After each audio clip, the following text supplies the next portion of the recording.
I decided to go to the doctor's office after feeling off for a while. I expected it to be a quick checkup and perhaps a prescription for antibiotics.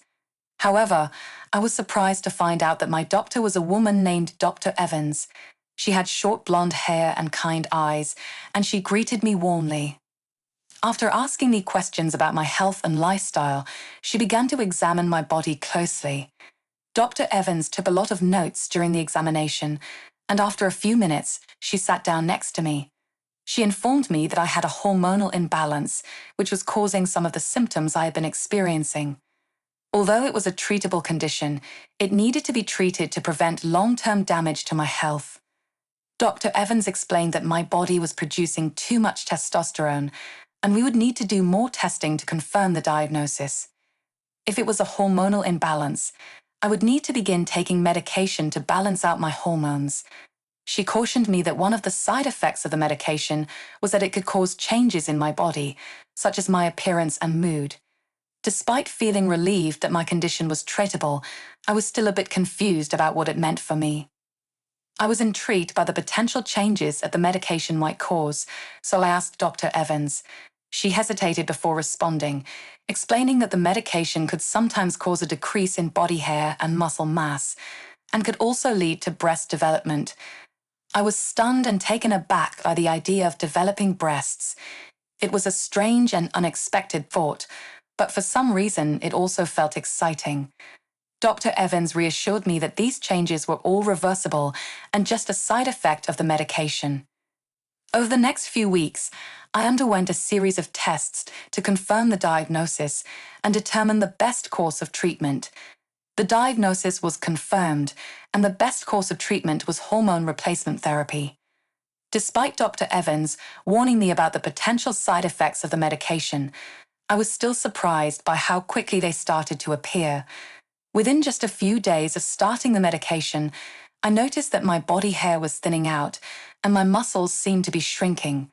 At first, I was a bit alarmed by these changes, but as the weeks went by, I started to get used to them. In fact, I even started to like them. I loved the feeling of smooth skin where there used to be rough hair, and I enjoy the way my clothes seem to fit better now that my muscles weren't so bulky. One day, I noticed that my chest seemed to be a bit sore. At first, I thought it was just a muscle strain or something, but then I realized that it was actually my breasts that were hurting. I was both excited and nervous about this development. It was one thing to think about the possibility of developing breasts, but it was another thing entirely to actually feel them growing on my chest. I went back to see Dr. Evans, and she confirmed that the breast development was a side effect of the medication. She measured me for a bra and recommended that I start wearing one to support my growing breasts. It was a strange and surreal experience buying my first bra at the age of 25.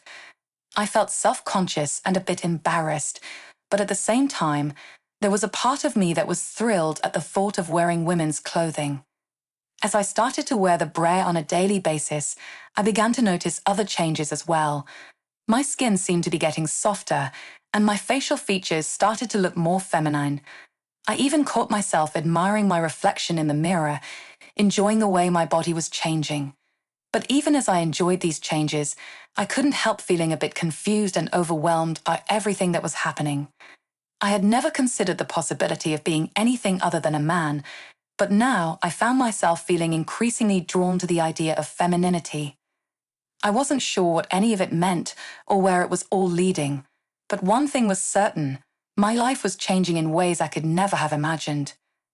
As my body continued to change under the influence of hormone replacement therapy, my fascination with femininity only grew stronger. I found myself spending more and more time daydreaming about what it would be like to dress up in women's clothing.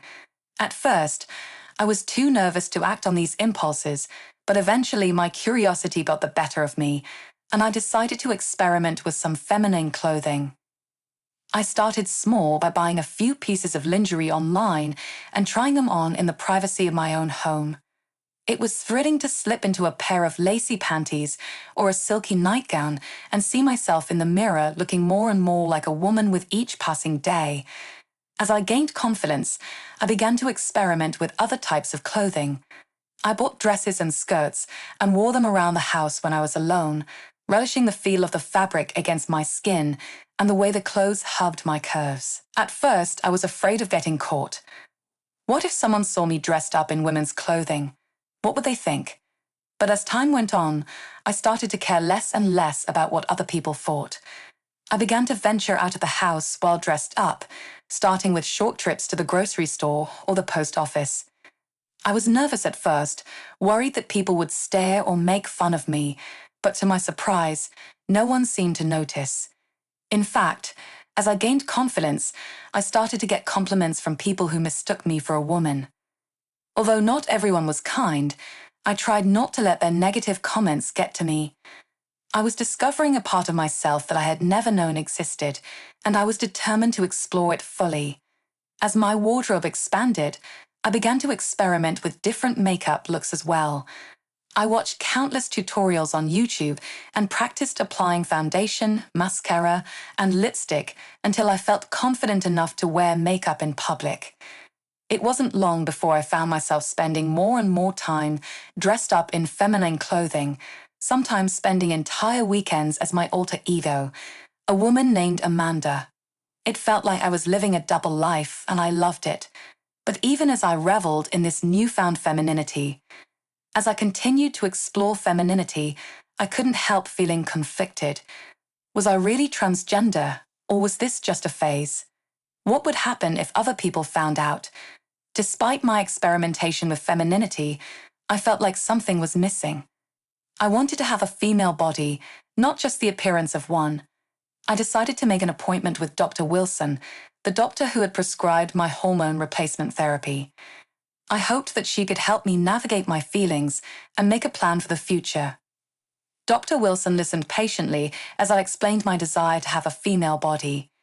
We discussed a range of gender-affirming procedures, including breast augmentation, facial feminization surgery, and genital reassignment surgery. As we talked, I felt a sense of excitement building within me. Dr. Wilson ended the appointment by saying that she would be happy to refer me to other specialists as needed, and that we could work together to create a personalized treatment plan. Over the next few weeks, I did my research and consulted with Dr. Wilson and other specialists to create a personalized treatment plan. We decided to start with breast augmentation surgery, as it was a relatively minor procedure with a shorter recovery time.